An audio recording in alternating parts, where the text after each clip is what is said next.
Communication is the lifeblood of any successful project, as it ensures shared understanding, alignment of stakeholders, and the smooth flow of information among team members. We have a few techniques that will help you establish clear communication channels, manage project-related communication, and ensure effective information flow. My communication is all about exchanging information and ensuring shared understanding.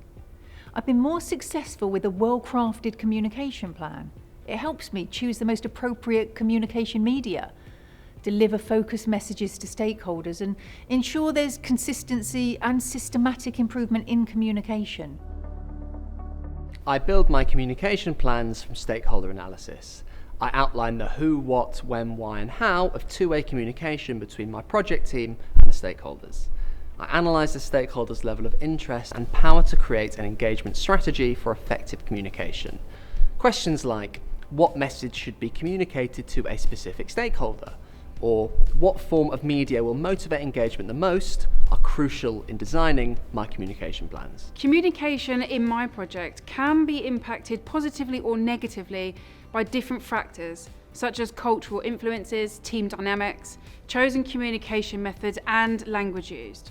For instance, in face-to-face communication, I can make advantage of non-verbal cues, while in virtual communication, I need precise messaging to avoid misunderstandings. Understanding these factors makes me proactive in managing communication barriers and increases engagement from everyone. I have to choose the most suitable communication medium for each situation, so that stakeholders receive and understand messages. I don't like over-relying on digital forms of communication and always mix in-person meetings with emails. If I tailor my messages to the target audience, this increases my chances of effective communication and keeps stakeholders engaged. I have to know what my stakeholders need to know and remember the stakeholder analysis I did. I have found that mass communication can overwhelm stakeholders with irrelevant information, so I plan and tailor my messages to convey the right meaning. I also assign specific responsibilities for communication so that consistent and coherent messages reach the stakeholders instead of conflicting information from different project areas. I've found feedback channels vital for improving my communication. I plan for free-flowing feedback to identify and address communication barriers proactively. This way I can make communication increasingly more effective throughout the project. When I work with virtual teams, I combine communication methods like email, video calls, and conference calls.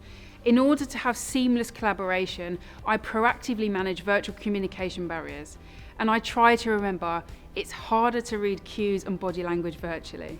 These techniques will help you establish clear communication channels, manage project-related communication, and ensure effective information flow among team members and stakeholders. Remember to choose the right communication medium, tailor messages, and incorporate feedback channels.